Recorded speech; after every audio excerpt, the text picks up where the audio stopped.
Are you ready? Will you need to show a PowerPoint presentation or something to share your screen? Yeah. Good. Yeah, I hope you know how to do it. Well, my friends, I will allow myself just a couple of introductory remarks. Welcome to our new friends. Welcome to our seminar. To old members of the Pickwick Club. Welcome again.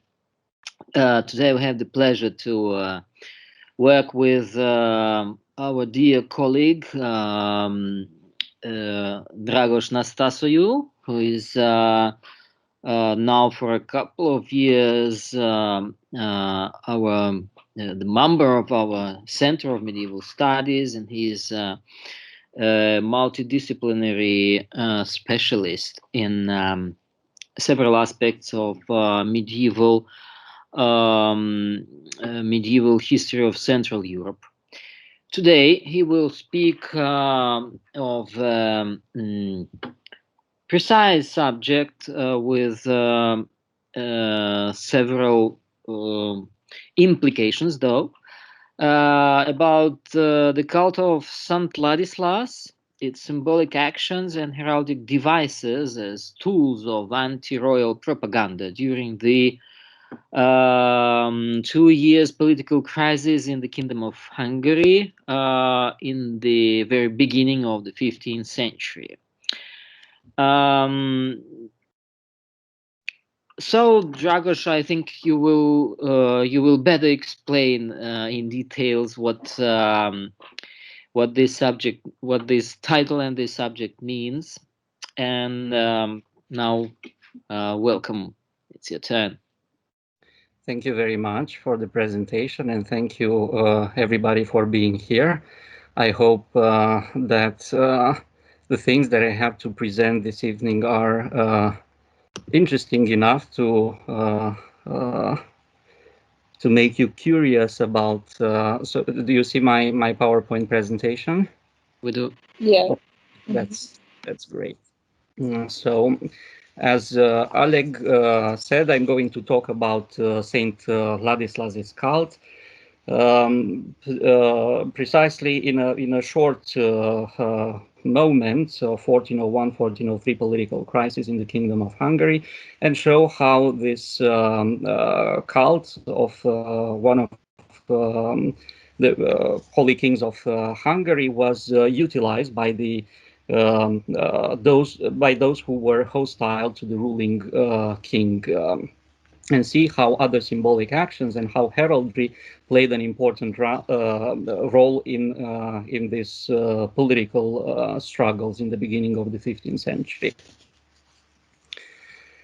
So, what's the story? On Christmas Eve, 1402, a number of Hungarian noblemen gathered in the Cathedral of Nagyvarad, where the tomb of Saint Ladislas was located, and swore an oath on the relics of the Holy King, who had reigned between 1077 and 1095 and had been canonized in 1192.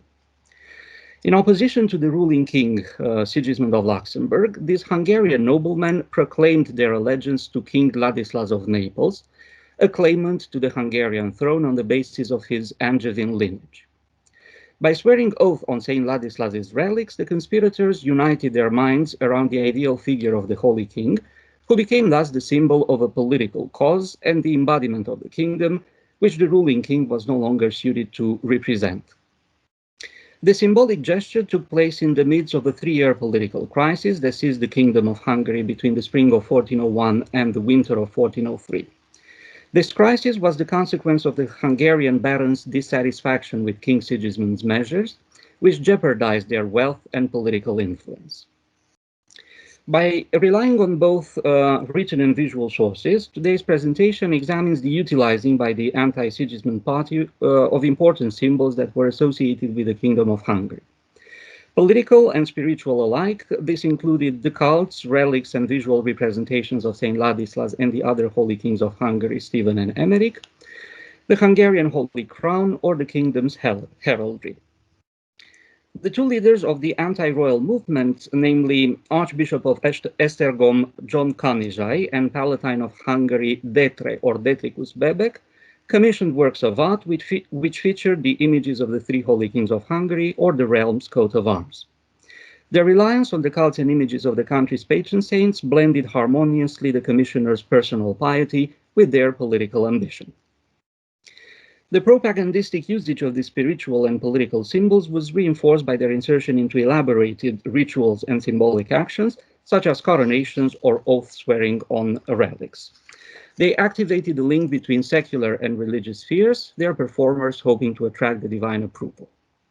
Subsequently, today's presentation seeks to illustrate, on the one hand, how the ideal figure of Saint Ladislas became the catalyzing force behind the political cause, and on the other hand, how the appropriation by Hungarian noblemen of the kingdom's heraldry became a means of self-identification with the realm and its fate.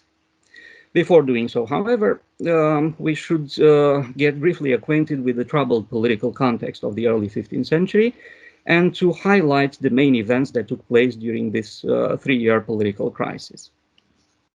As I said, lasting from the spring of 1401 until the winter of 1403, this crisis was the last of a long period of political unrest following the death in 1382 of King Louis I the Great and the extinction of the Hungarian Angevins male line. This roughly two-decade period was characterized by a constant challenging of royal authority. Dissatisfied with King Sigismund's high dependence on his foreign counselors and fearing that their considerable wealth and political influence might come to an end, the country's barons imprisoned the king in the castle of Buda on 28th of April 1401.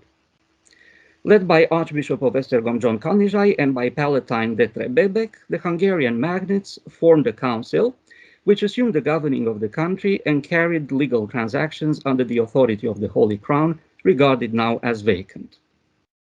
Styling himself Chancellor of the Crown, Kanizsai commissioned on that occasion a special seal which had the inscription Sigillum Sacrae Coronae Regni Hungariae.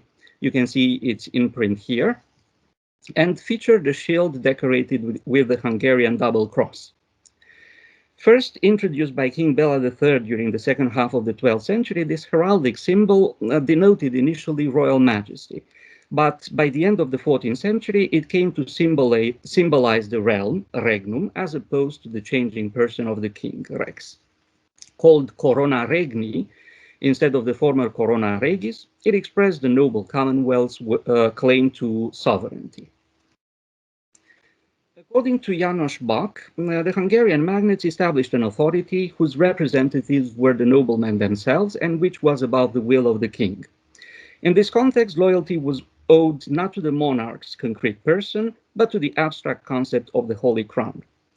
As it emerges from a document issued on 24th of May 1403, the council's purpose was to bring together the Hungarian nobility and to create a sense of belonging to a community that directed its efforts to the general good of the realm. And you can see the underlined parts. It is often mentioned res publica, utility, communis utilitatis. And one of the means of achieving this public good was the election and coronation of a new king in the end of this abstract, this excerpt. Released on 31st of August 1401, after 4 months of captivity in the castle of Visegrad, King Sigismund was restored to his throne by the agreement of Papa on 29th of October. His release was arranged by Sigismund's faithful supporter, Nicholas Garai, who handed over his own son and brother as hostages.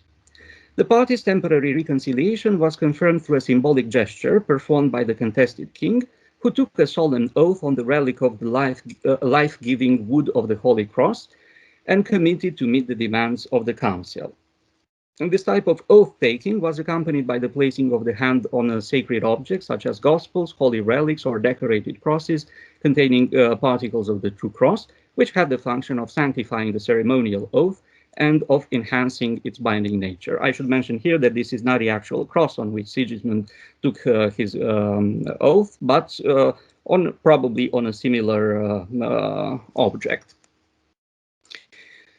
Soon after this oath, King Sigismund acted as if his imprisonment never occurred and began to reinforce his authority through a series of measures that provoked again the discontent of Hungarian magnates. Adding insult to injury, Sigismund refused to get rid of his foreign supporters and moreover betrothed Barbara, the daughter of the Styrian Count Herman II of Celje. He then removed Detre Bebek from the office of Palatine and replaced him with Nicholas Garai. This in itself was an unusual move, as the Palatinate was an office normally held for life. On Christmas Eve 1402, while King Sigismund was still in Bohemia helping his brother King Wenceslas IV, the Hungarian nobleman took a solemn oath of allegiance to Ladislas of Naples, swearing on the relics of Saint Ladislas that were kept in the Holy King's Cult Center, the Cathedral of Nagyvarad. This is located in present-day Romania. Its Romanian name is Oradea Mare, and its German name is Grosswardein. This episode is recorded in a royal charter issued several years later, on 1st of August 1406, which rewarded the loyalty of Nicholas and John Garai. Several important details bearing a highly symbolical character show that the action was carefully planned. First, it was initiated and headed by the leader of the anti-Sigismund coalition, the Archbishop of Esztergom, John Kanizsai, who also held the country's highest ecclesiastical dignity. Second, the oath swearing took place both during sacred time, that is, on Christmas Eve, and in a sanctified place, namely at the cathedral's main altar. Third, the oath was performed on Saint Ladislas's relics, thus meaningfully binding the oath takers before the Hungarian saintly ruler and God. Additionally, the legal practice of ordeals by hot iron and by oath, centering since the early 13th century around Saint Ladislas's tomb and relics in the Cathedral of Nagyvarad, played definitely a major role in the choice of object and place for the Hungarian baron's symbolic gesture. By swearing oath on the Holy King's reliquary, the conspirators united their minds around the ideal figure of Saint Ladislas, who became thus the symbol of a political cause and the embodiment of the kingdom which, according to the rebels' views, the ruling king was no longer suited to represent. Saint Ladislas' skull is currently housed in an exquisite bust reliquary, now kept in the Cathedral of Győr, but coming originally from the Cathedral of Nagyvarad, which is a composite work made up of several pieces of different ages. The head is considered the work of either second half of the 14th century or early 15th century. The enameled bust is dated to a period after 1406, whereas the crown was added much later in 1600. If one accepts its earlier dating to the second half of the 14th century, then it was the very same head containing Saint Ladislas's skull that the Hungarian noblemen used for taking their oath on. Regardless of the accepted date, on Christmas Eve 1402, Saint Ladislas's skull was kept in a similar reliquary, whose human-like shape and size helped the conspirators to perceive the relic-containing object as the Holy King's actual head. This is indeed apparent from the wording of the 1406 charter, which informs that the oath was performed on the bodily head of the Holy King Ladislas. During the Middle Ages, such human-shaped reliquaries were perceived as the saint's actual physical presence and could sometimes be involved in sacred and political rituals, as it happens, for instance, during the coronation of Holy Roman emperors.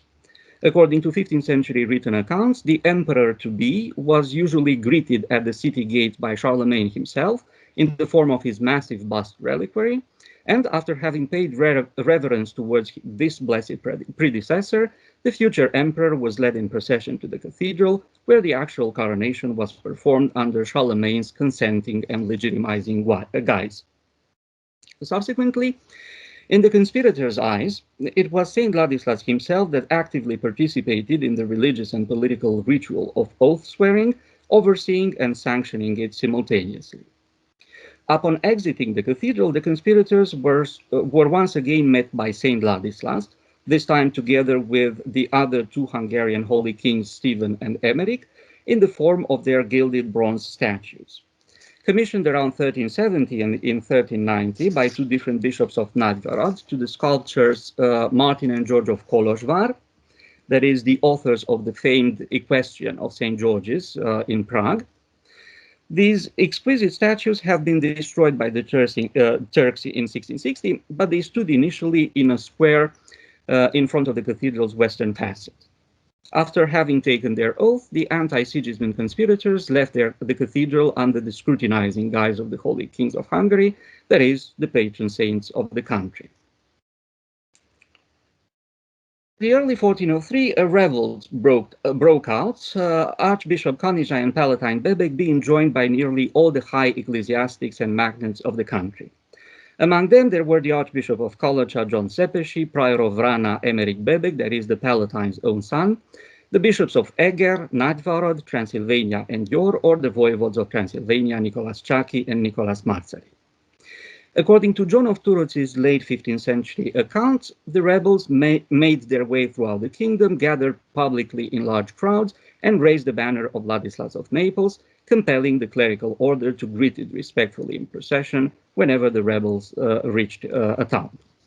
Even though such object no longer exists, it is very likely that King Ladislas's banner featured his tripartite armorials.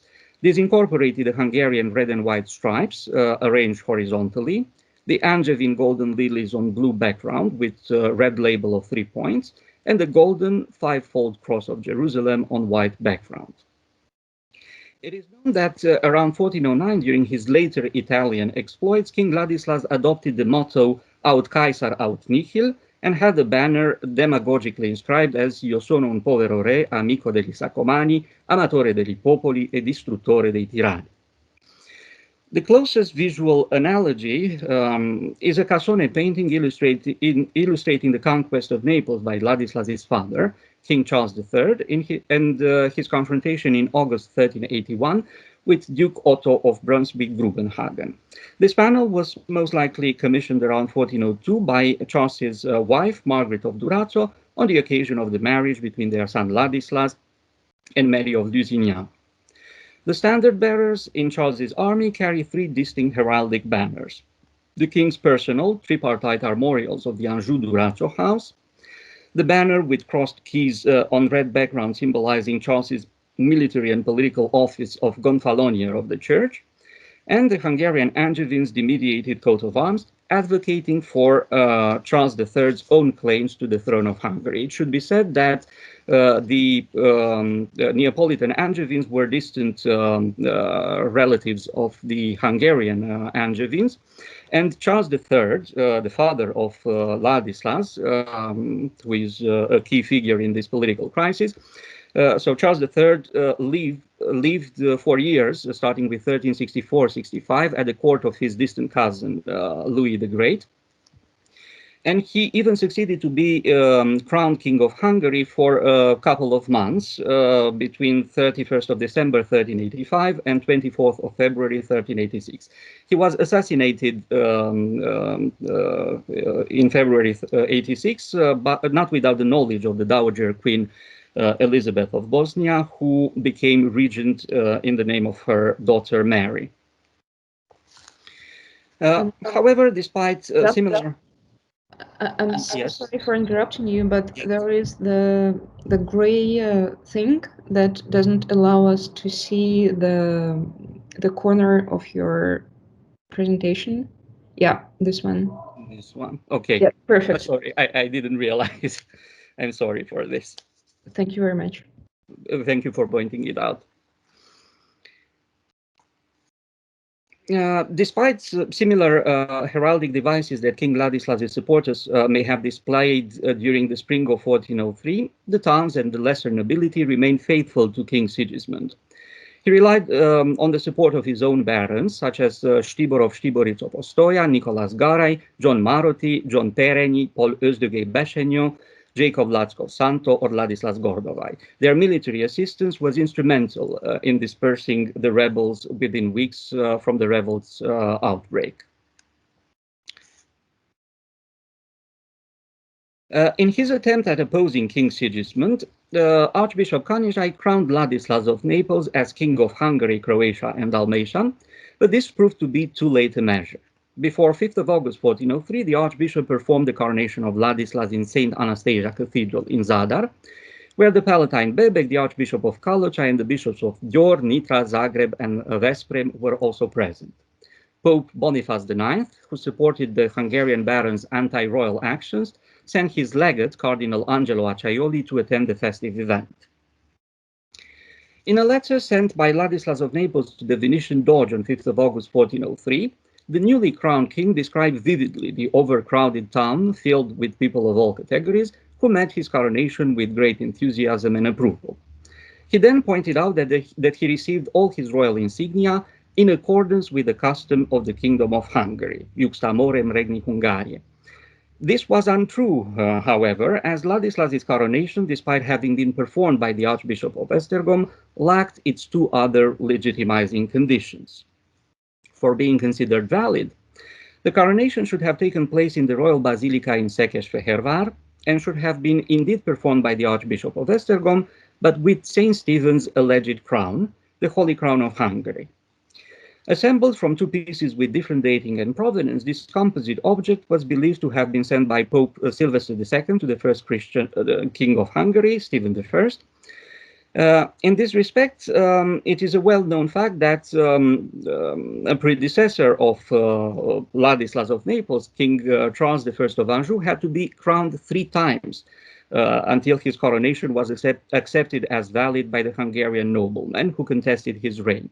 He was first crowned before 13th of May 1301 with a provisional crown in Esztergom by the Archbishop-elect Gregory Bicskey. A second time on 15th or 16th of June 1309 in the Church of Our Lady in Buda.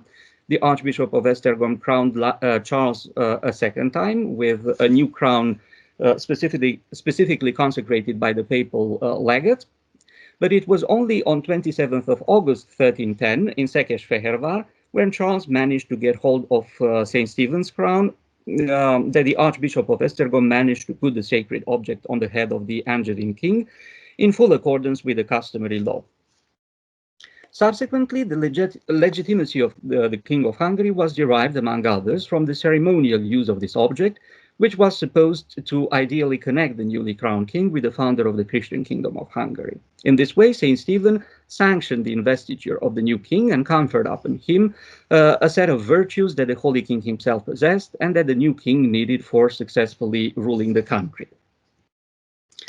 The lack in validity of Ladislas's coronation was readily noted by its contemporaries. A royal charter issued in Székesfehérvár on 5th of November 1403 described the ritual as fictitious, is the first excerpt. In 1404, a document issued by several of Sigismund's stronger supporters specified that Ladislas of Naples was crowned with a false and improper crown, and contrasted the substitute object to King Sigismund's real holy crown. If one expects for the contested king and his loyal supporters to hold such views, then the opinion of Ladislas of Naples' own secretary, Matthew of San Miniato, proves that the Zadar coronation was indeed a questionable act. Writing to the town council of Florence on 30th of July 1403, the royal secretary informed about Ladislas's intention to be crowned on the 2nd day of August, despite the lack of adequate coronation props, especially the realm's crown. Let me point to the last excerpt, which is a mixture of Latin and Italian. So the secretary starts in Latin, but then passes to Italian. Non c'è la corona del reame, però che a Visegrado non c'è il libro consueto, and non ci sono altre cose usitate che sono a alba reale. And then passes again to Latin. Roughly the same time, in opposition to Ladislas's coronation with a substitute crown, King Sigismund himself performed another symbolic coronation. Shortly after his return from Bohemia during late July 1403, so very close to the coronation in Zadar, the royal army took over Kanizsai's archiepiscopal residence in Esztergom. After he had the holy crown brought from the nearby Visegrad, Sigismund set it publicly upon his head. Since his rule had been contested, King Sigismund needed to symbolically reenact his inauguration to the throne of Hungary, showing that it was he who was the real lord of the realm. In terms of medieval symbolic communication, such solemn wearing of the crown during public performances was understood as a reinstatement of the royal rank and legitimacy of power, and was sometimes undertaken to restore social unity and cohesiveness around the sovereign's figure.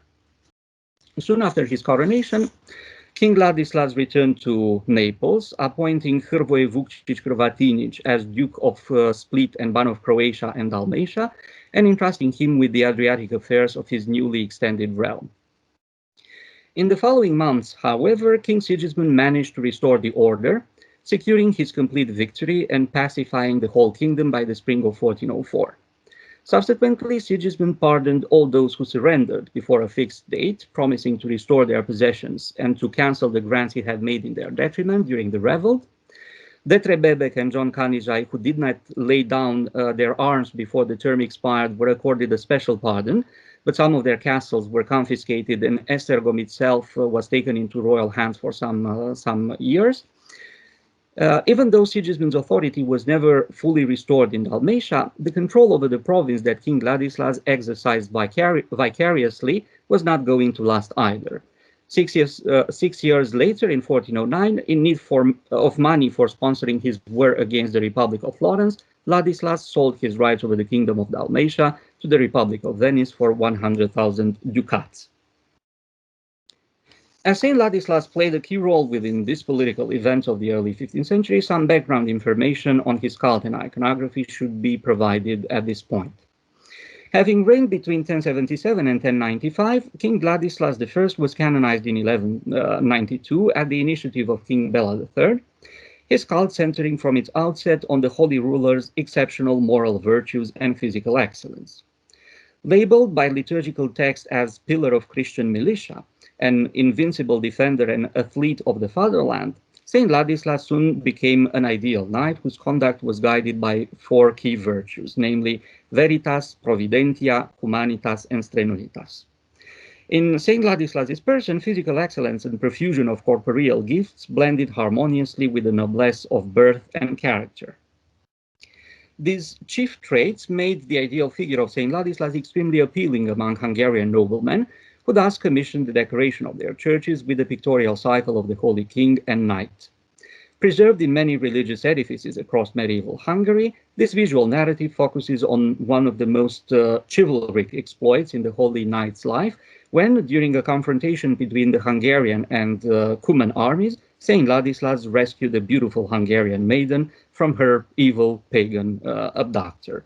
Replete with popular motives coming from medieval chivalric or heroic romances, this pictorial narrative proliferated against the background of the knightly culture that was adopted by the Hungarian royal court and was particularly encouraged by the Angevin kings of Hungary and later on by King Sigismund himself. The increasing popularity of Saint Ladislas's cult during the second half of the 14th century led to his final transformation into a powerful symbol of the country. This was the moment when King Louis I replaced the effigy of Saint John the Baptist on the new golden florin he issued with a full-standing figure of Saint Ladislas, represented as a king and knight holding a battle axe.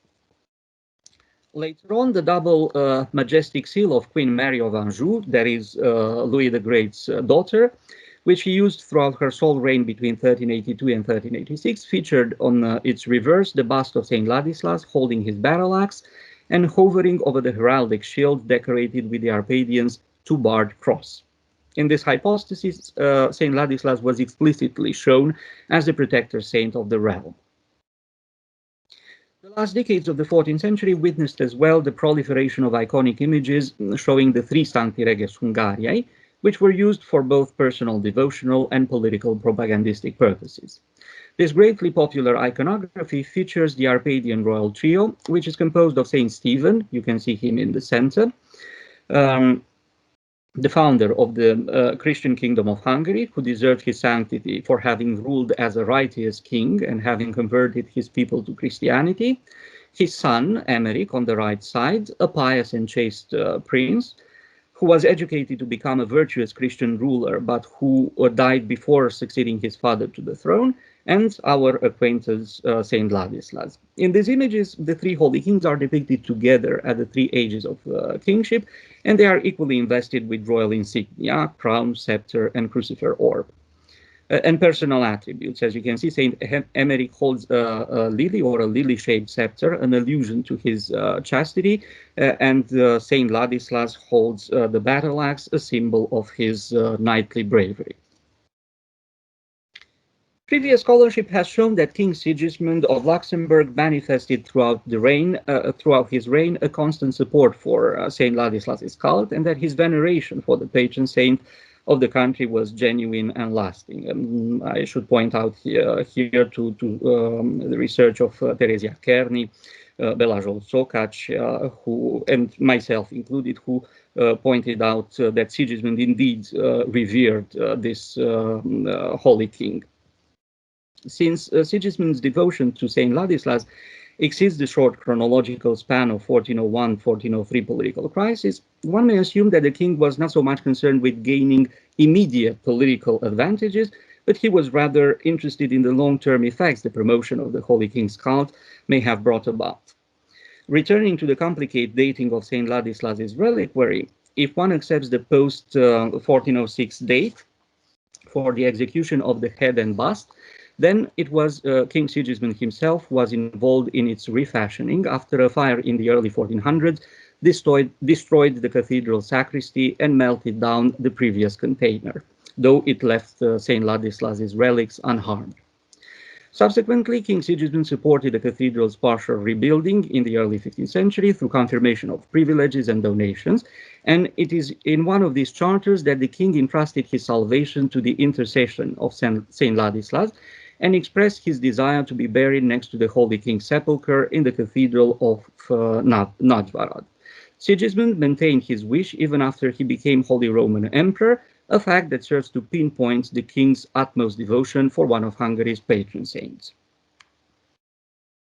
In contrast with King Sigismund, and despite having been surrounded by plenty of examples of artistic patronage centered on the cult of Hungarian dynastic saints that his Neapolitan Angevin predecessors had disseminated in churches all around Naples, King Ladislas seems to have been neglectful of the political value carried by his dynastic belonging to the Beata Stirps Angevina et Arpadiana. The few surviving works of art associated with his name do not support the claim that King Ladislas exploited, for the purpose of proving the legitimacy of his right to rule Hungary, the political and propagandistic potential offered by the cult and images of his namesake patron saint. On the one hand, it is not certain, as Ferdinando Bologna suggested in 1969, that the frescoes decorating the chapel in the Church of Santa Maria Incoronata in Naples, you can see some of them here in this slide, depict episodes taken from Saint Ladislas's life, which the Neapolitan ruler allegedly commissioned around the time of his coronation as King of Hungary. According to Ulrike Ritzerfeld's recent hypothesis, it is more likely that these narrative scenes represent in fact a hagiographical cycle dedicated to another holy king, namely the Angevin Saint Louis IX of France, and that they have been commissioned earlier by Queen Joanna I of Naples sometime during the 1370s. On the other hand, King Ladislas's own sepulchral monument in the apse of the Augustinian Church of San Giovanni a Carbonara in Naples was erected long time after the king's death, between 1428 and 1431. Ladislas died in 1414. This impressive mausoleum is the commission of King Ladislas's sister and successor, Queen Joanna II, who intended to celebrate the rulership of both herself and the defunct king, as well as to emphasize the ideas of dynastic legitimacy and continuity. Finally, the tomb of Ludovico Aldo Moresco, who was Ladislas's loyal subject and captain general entrusted with the mission of securing the acknowledging of the Neapolitan king's sovereignty over Dalmatia, should be dismissed as evidence for the transmission of the cult of Hungarian dynastic saints from the royal level to that of Neapolitan nobility, as it has been proposed before. This tomb was commissioned in 1421, that is 7 years after Ludovico's death, and the exquisite reliefs that decorate the tomb depict the acceptance into paradise of both Ludovico and his king Ladislas.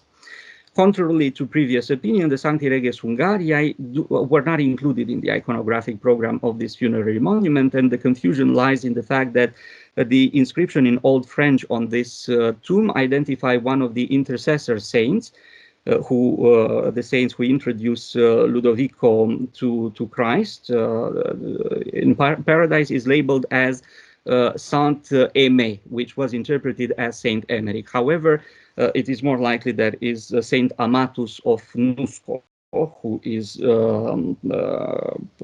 labeled in this inscription.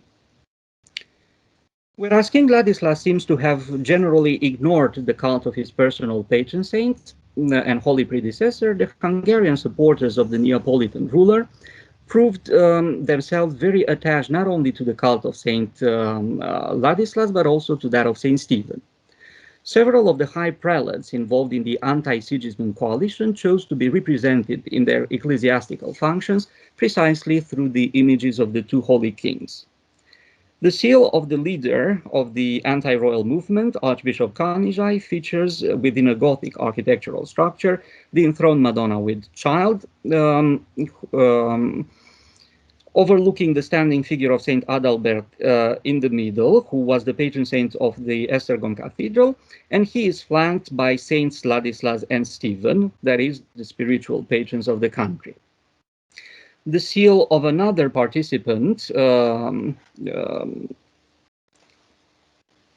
the anti-Sigismund movement, Bishop of Győr, John Hederváry, displays centrally the standing figure of the Holy Virgin, who was the cathedral's patron, and she is flanked by four smaller figures, among which one can see also Saints Ladislas and Stephen.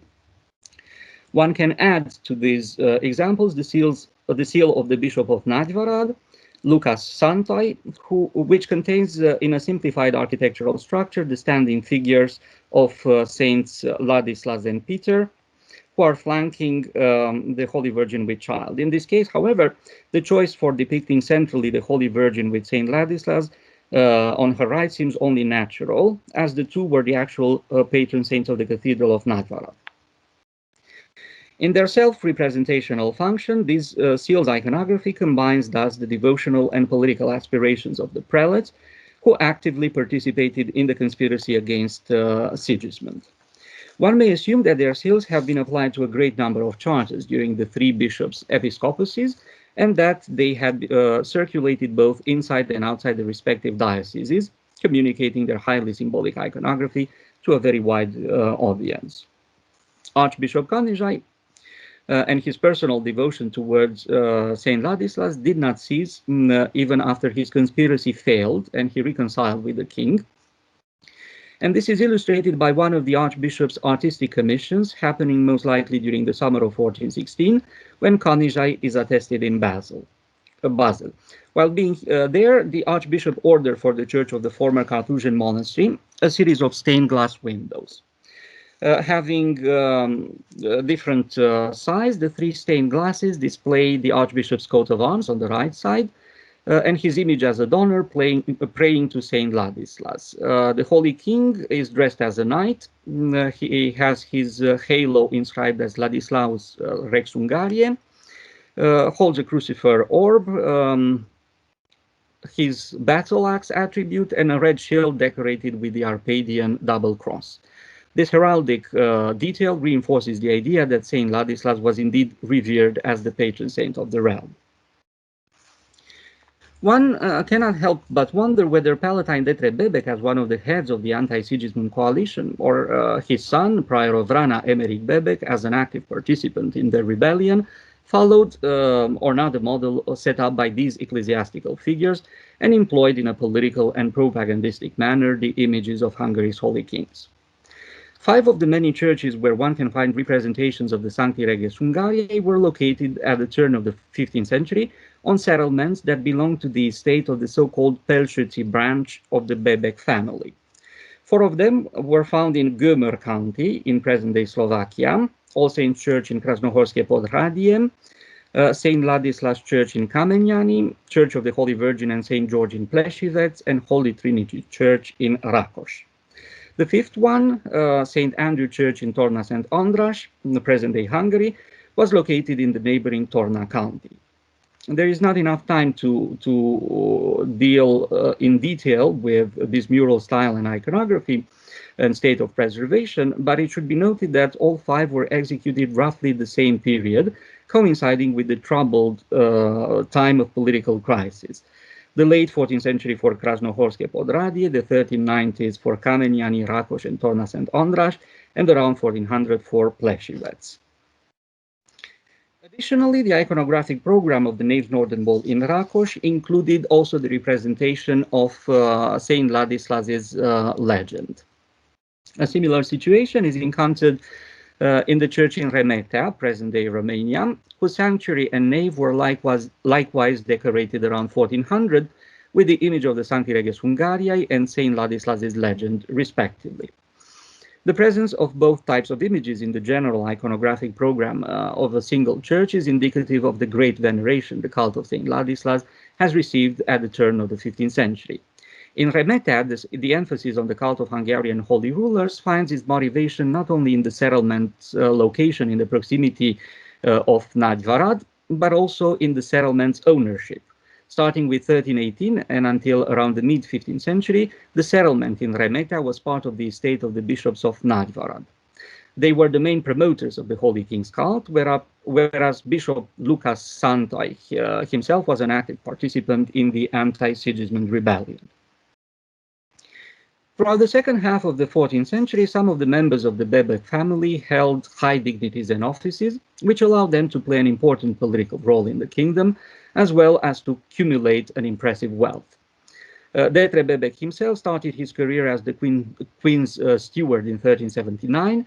He then became royal standard bearer and Magister Curiae Regiae in 1388, Ban of Croatia, Dalmatia, and Slavonia between 1389-92 and later between 1394 and 97, Ban of Sörény and Temes between 1392-93, and finally he rose to the highest office in the kingdom, that of Palatine of Hungary, which he occupied between 1397 and 1402.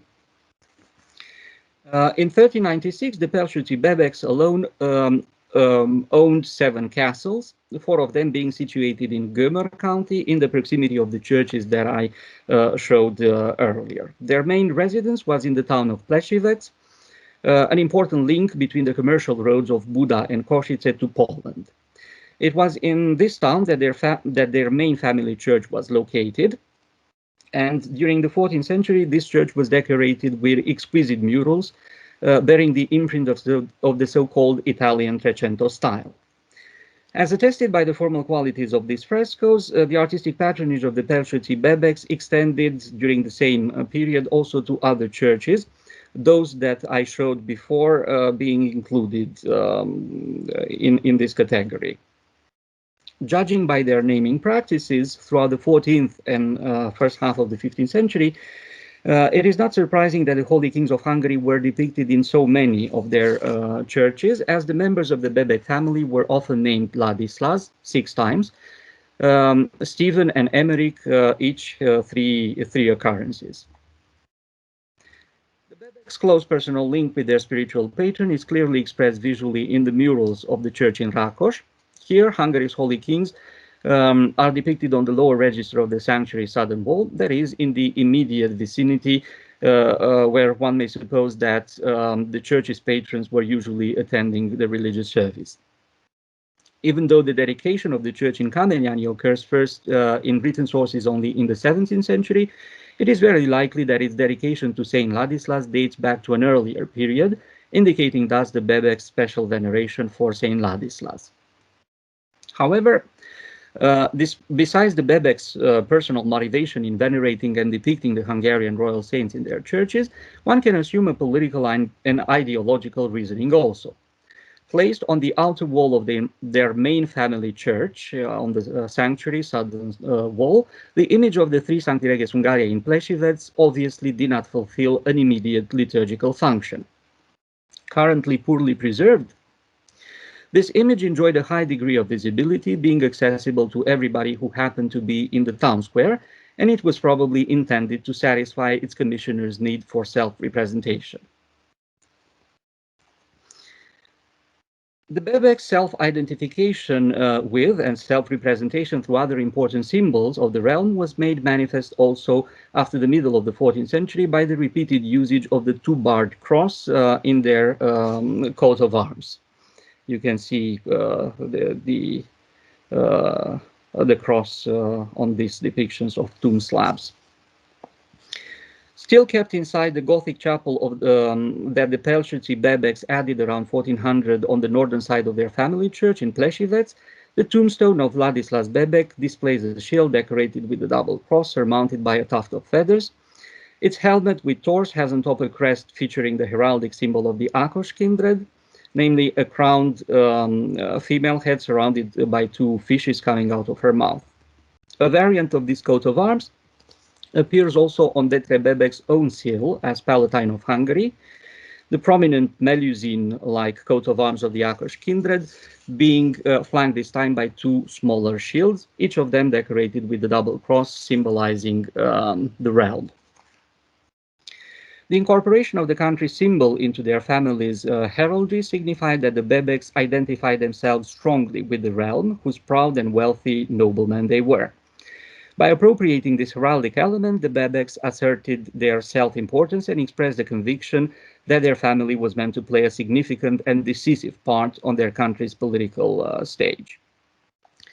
The exterior murals of their church in Plešivec are greatly damaged now, so one can no longer know whether the Bebek's coat of arms, and of their country for that matter, featured on or not on the shields of the Sancti Reges Hungariae. However, there are plenty of examples which show that the shield of Saint Ladislas or the other holy kings of Hungary were decorated with this heraldic element, or even with the red and white horizontal stripes of the Arpadians. One may assume that having been deeply involved in the political crisis of the early 15th century, when the powerful symbol of Saint Ladislas was repeatedly employed in their favor by some of the prominent members of the anti-Sigismund coalition, Detre Bebek had attempted as well to utilize the images of the Sancti Reges Hungariae for expressing political and ideological messages. This, of course, in addition to their personal devotion towards Ladislas, Stephen, and Emmerich. As I hope to have shown during this presentation, during the political crisis of 1401-1403, Hungarian noblemen have utilized a wide range of propaganda tools meant to prove the legitimacy of their anti-royal actions. They resorted constantly to important symbols associated with the realm, such as the Holy Crown of Hungary, the heraldry of the country, or the relics of Saint Ladislas. When forming the Council of the Holy Crown and endowing it with a seal whose heraldry symbolized the realm rather than the ruler, the Commonwealth of Hungarian magnates asserted its sovereignty in the detriment of the changing person of the king and strived to gain the general good of the realm. For this purpose, they even engaged in military combat, raising the heraldic banner of King Ladislas of Naples and fighting against the contested King Sigismund of Luxembourg.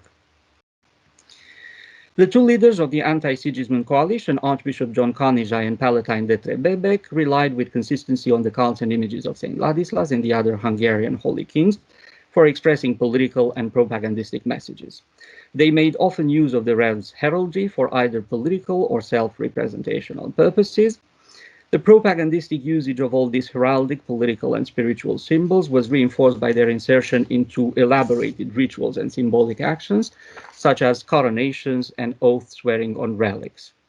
As you remember, before 5th of August 1403, in St. Anastasia Cathedral in Zadar, the Archbishop of Esztergom crowned Ladislas of Naples as King of Hungary, Dalmatia, and Croatia, but this gesture was counterbalanced by King Sigismund's own symbolic coronation, performed instead with the sole legitimate object, that is Saint Stephen's holy crown. During a brief moment of reconciliation, the contested King Sigismund swore a solemn oath on the wood of the Holy Cross, promising to comply with the magnate's demands, whereas the Hungarian noblemen themselves swore allegiance to Ladislas of Naples on the relics of one of Hungary's holy kings. Such a symbolic action activated the link between secular and religious spheres, their performers hoping to attract the divine approval. However, as illustrated by the anti-royal coalition's failure to attain its goal, positive outcome for symbolic and ritual actions was not always granted by divinity. Thank you very much for your attention. Thank you very much, Dragos. Thank you. Can you hear me? Thank you so much. Yeah. I have some echo on my microphone. Good. Thank you very much indeed, as also for a very beautiful presentation and rare images, including the last one with our nowadays bosses. I thought to end in a funny note, showing the Hungarian Prime Minister Viktor Orban and the Russian President, who was, by the way, not very impressed. He looked like by the Holy Crown of Hungary. These poor prime ministers and presidents, they have kind of boring life with bodyguards and so on, but at the same time, this precisely shows that the Middle Ages is sempiternal, and we live in the world of saints, of relics, of crowns, rituals. So your presentation is really precious, also because it actualizes stories and history of the Middle Ages. So, my dear friends, do you have any questions? Before we normally I'm explaining shortly for new friends that we normally start with questions, then big questions if there are any, and then we go to remarks. But it also can be combined. So please, your questions.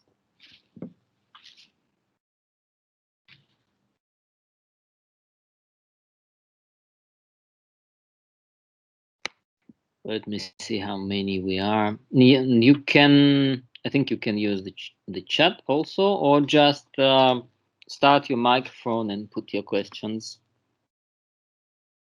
without asking any permission or so.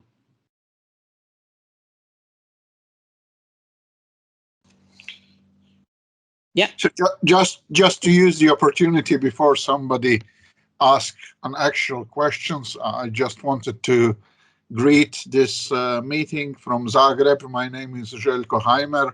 I'm Nice president of Croatian Heraldic and Vexillological Association.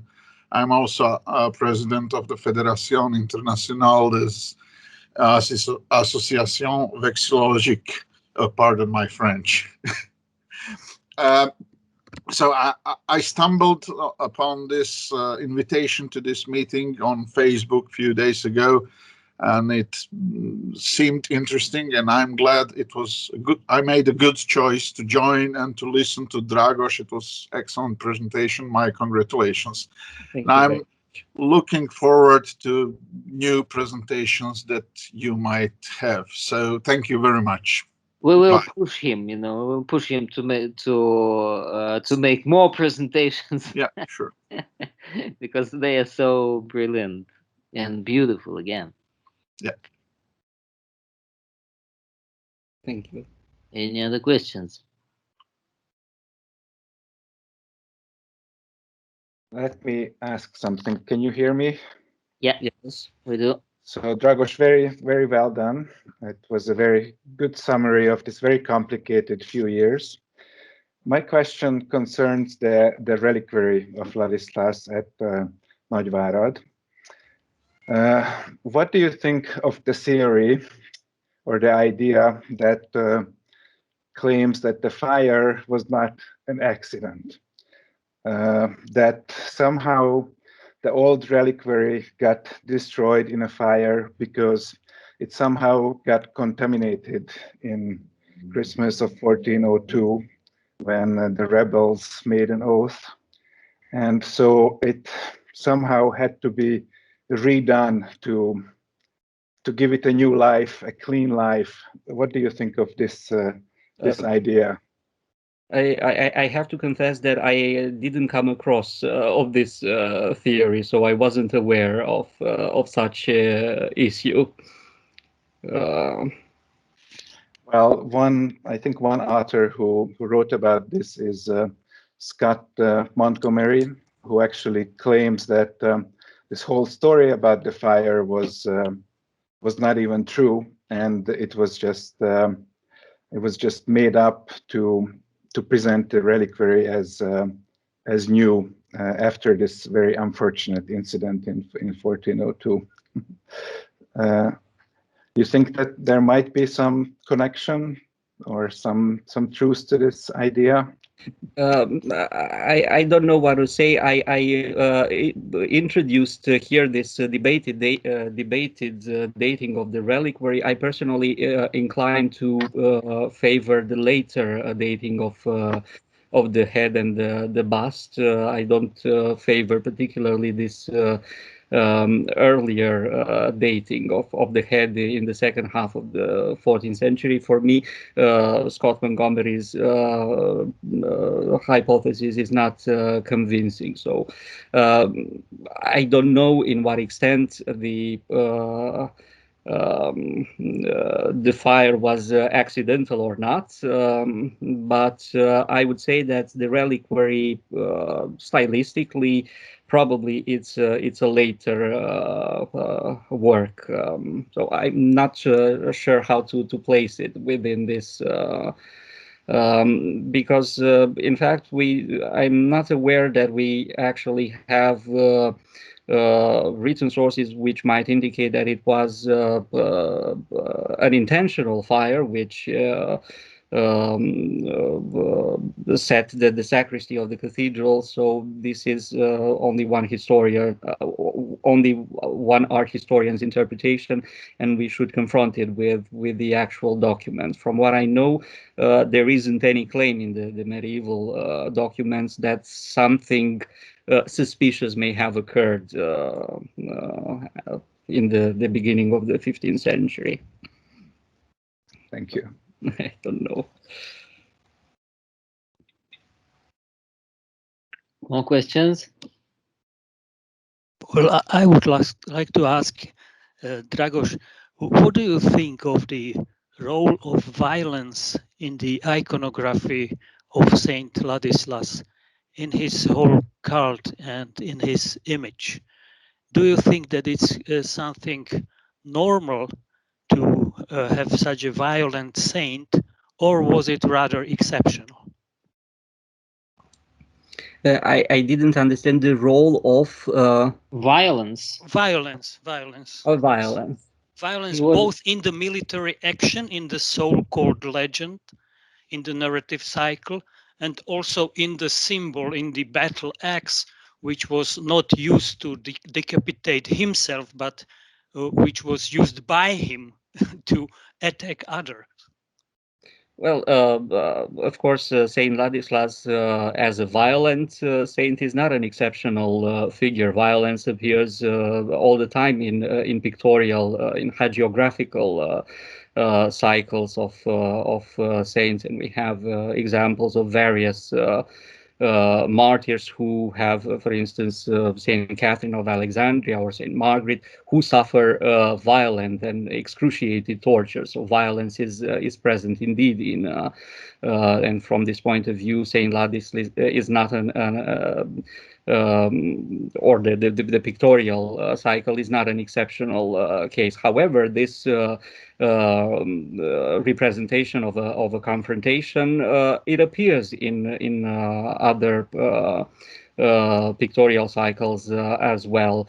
I am not completely sure where this attribute of Saint Ladislas, the battle axe, comes from. How it appeared in the iconography of Saint Ladislas. This is a bit unclear for me. So in that comparison with the martyrs, you don't perceive the difference between the perpetrator of the violence and the victim of the violence as something substantial? No, it is, of course, but I was just referring to the fact that violence is present in other hagiographical cycles as well. Of course, the situation is different because here the negative force, the pagan Kuman, is defeated and is a triumph of the forces of good over the evil. And in examples of martyrdom scenes, we have the saint who is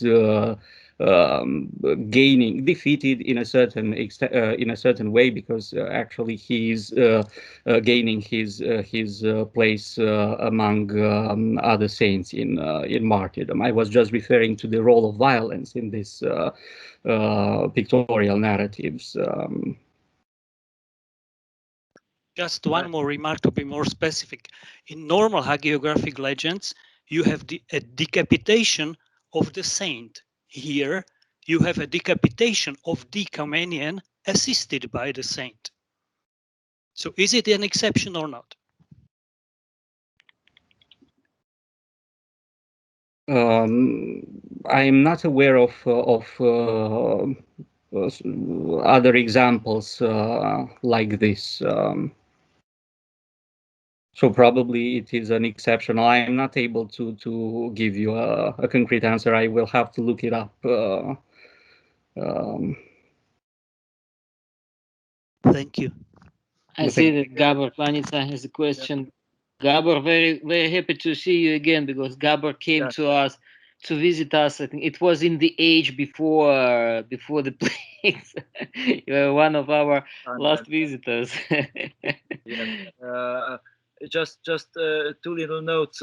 As for the battle axe, Saint Olaf has the battle axe, and I would just I was always wondering, and I wonder whether you have anything to add there, whether these two iconographies, the Saint Olaf with the battle axe and Ladislas with the battle axe, whether there was any communication between the two or any link. That would be one thing.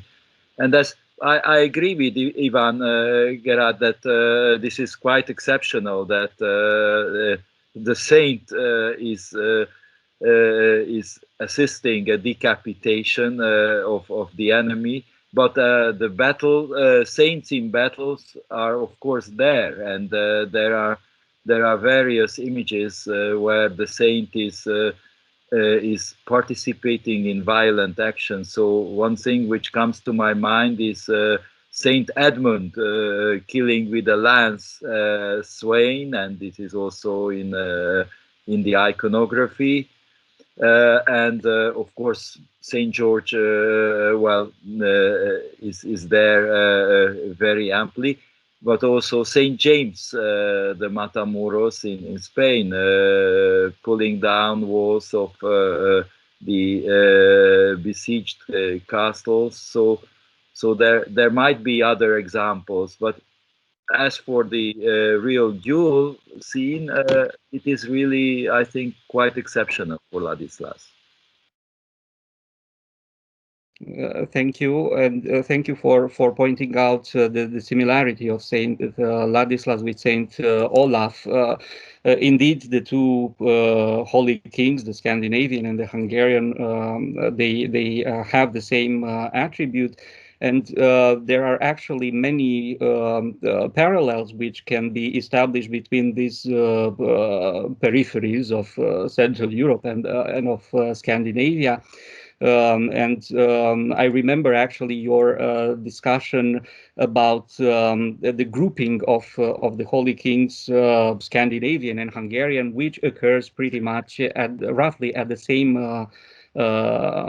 same time. So we should probably look into the political and dynastic claim context at that point to find for an explanation for this grouping, for this iconographic joint depiction of holy kings.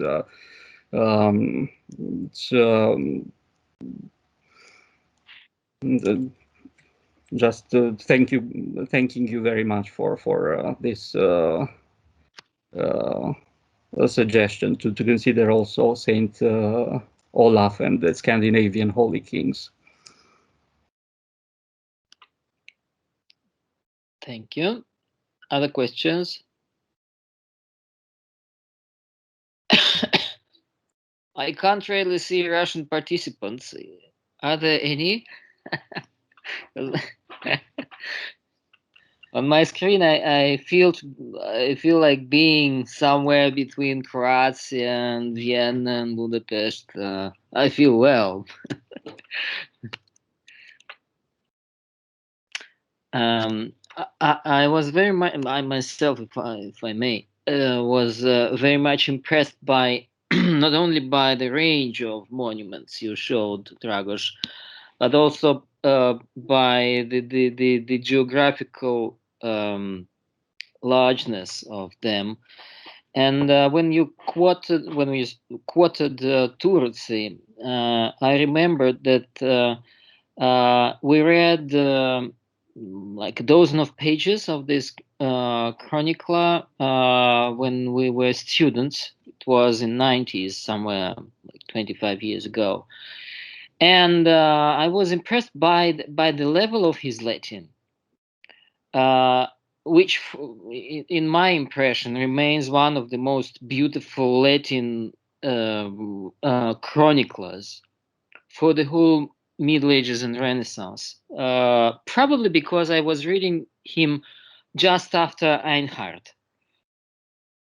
with a distance of 5 or 6 centuries. But it was really, and then the quotation you gave here also shows the level of his style, which makes me think about the level of his eventual public. This might have been a very well Latinized public. When you showed several pictures, architecture, round boss sculpture, reliquaries, frescoes, the range of stylistic levels is very, very, very different. And instinctively, it's not, it's kind of reflection on the margin of your talk, not a real question. But if you have any reply, any answer, I will be grateful too. How is it possible that political ideas or cult important for national identity or religious identity finds reflection or is being exposed on such different in all these different means, in all these different stylistic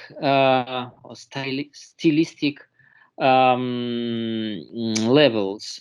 Like if all these painters, commissioners, writers, as far as I remember, János Turci is the first laik chronicler in the history of Hungary.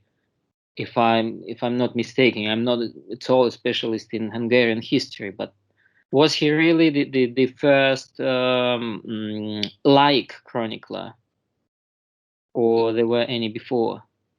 There were chroniclers before. Actually, Turci took But over laik. parts. Sorry, Laik, not clerk, not a churchman. Yes. There were. There were before him. Okay. Yes.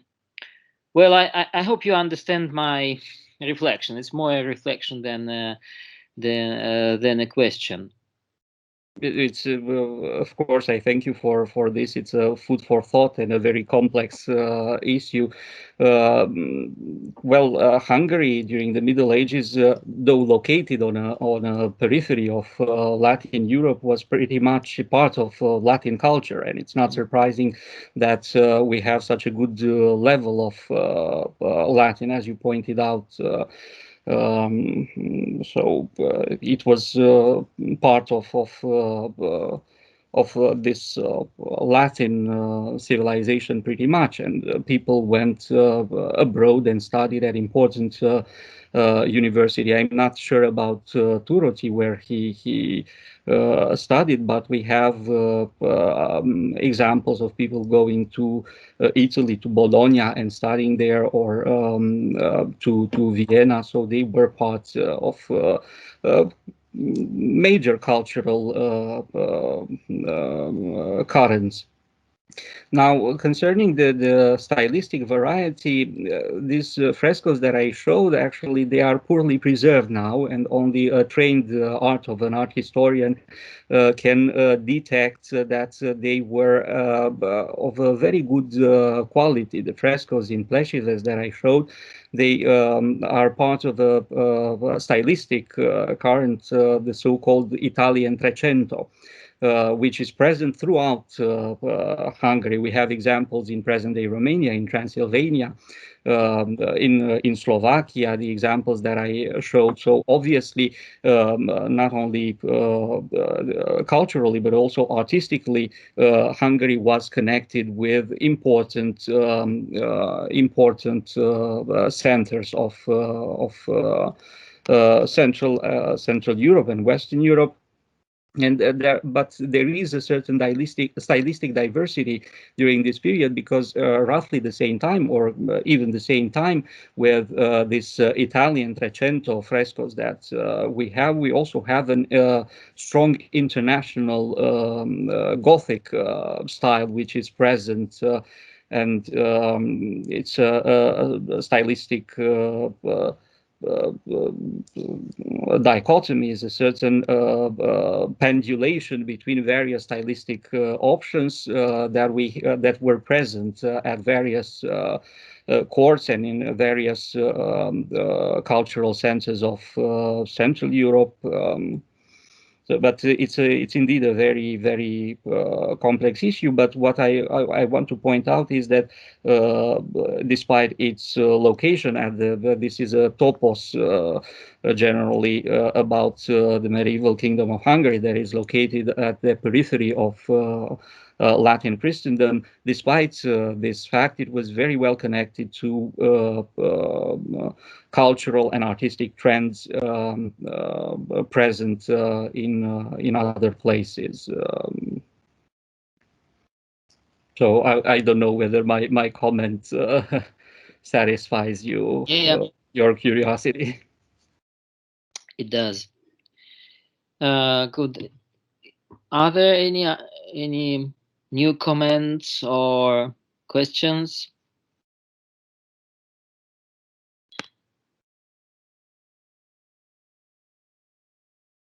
I can't see raising hands or commentaries in the chat. So in this case, I'm happy. In this case, I'm happy that Dragos, you delivered us a very beautiful lecture again. Thank you.